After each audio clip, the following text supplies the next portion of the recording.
What if the thing you turn to for stress relief is quietly rewiring your brain? Not through guilt, not through morality, but through neuroscience. Today, we're talking about pornography, excessive masturbation, and what modern science says about how constant sexual overstimulation can affect motivation, focus, relationships, and mental health. No myths, no fear-mongering, just evidence. Masturbation by itself is a normal human behavior.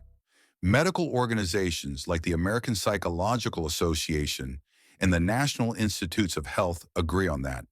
But modern masturbation isn't what it was 30 years ago.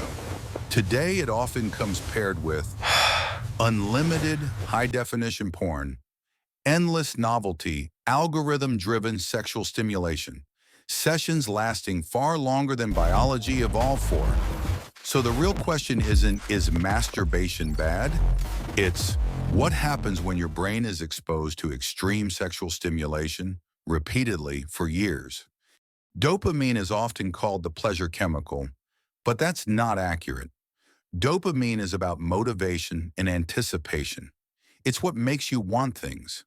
Pornography is uniquely powerful because it delivers novelty, instant reward. No effort, no rejection. Neuroscientist studies published in journals like JAMA Psychiatry and Behavioral Sciences show that repeated porn consumption activates the brain's reward pathway in ways similar to other behavioral addictions. Over time, this can lead to, number 1, dopamine desensitization. Number 2, reduced motivation for real-world goals. Number 3, needing stronger or more novel content to feel the same effect. This is why some people report losing interest in hobbies, difficulty focusing, feeling flat or unmotivated, not because they're weak, but because their reward system is overstimulated. Your brain is wired to respond strongly to new sexual stimuli. In the past, novelty was limited by reality. Today, infinite novelty. One click away. Research cited by the World Health Organization shows that repeated exposure to highly stimulating sexual content can cause, number 1, habituation, that means getting used to stimuli. Number 2, escalation, that means seeking more intense or novel material. And number 3, reduced sensitivity to normal arousal cues. For your convenience, here is a real-world example. Someone who once felt aroused by basic intimacy may now need faster cuts, more extreme novelty, multiple tabs, longer sessions. This isn't about taste, it's about neuroadaptation. Relationship satisfaction, reduced emotional bonding, decreased sexual responsiveness with real partners. A large study published in Archives of Sexual Behavior found that higher porn consumption was associated with reduced sexual satisfaction in partnered relationships. Why? Because real relationships require 1, emotional presence, 2, patience, 3, vulnerability, 4, effort. But porn does not require such things. The prefrontal cortex controls decision-making, impulse control, and long-term planning. Brain imaging studies show that excessive pornography use is linked to reduced connectivity between the prefrontal cortex and the limbic system.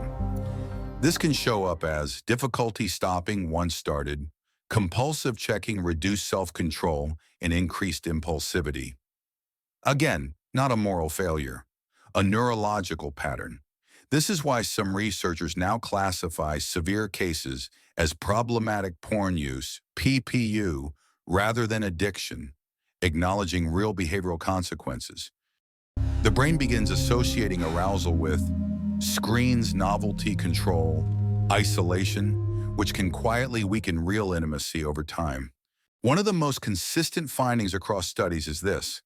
After binge sessions, users report guilt, shame, loneliness, anxiety, and low mood. But why? Because dopamine spikes are often followed by dopamine drops. Porn becomes a coping mechanism for stress or sadness. But over time, it reduces emotional resilience, creating a loop. To overcome stress, one watches porn. Porn gives temporary relief, then happens an emotional crash, and finally more stress. Science does not say masturbation is evil. Porn ruins everyone. Abstinence is mandatory. What science does say is intensity matters, frequency matters, duration matters, purpose matters.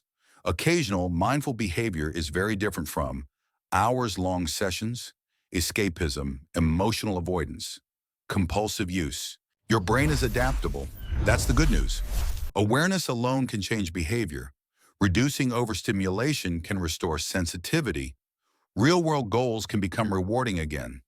Again, science isn't about shame, it's about understanding. If you found this video helpful, subscribe for evidence-based insights into how your brain, body, and behavior really work. Because knowledge doesn't judge, it illuminates. Let's illuminate our minds with Illuminate Science.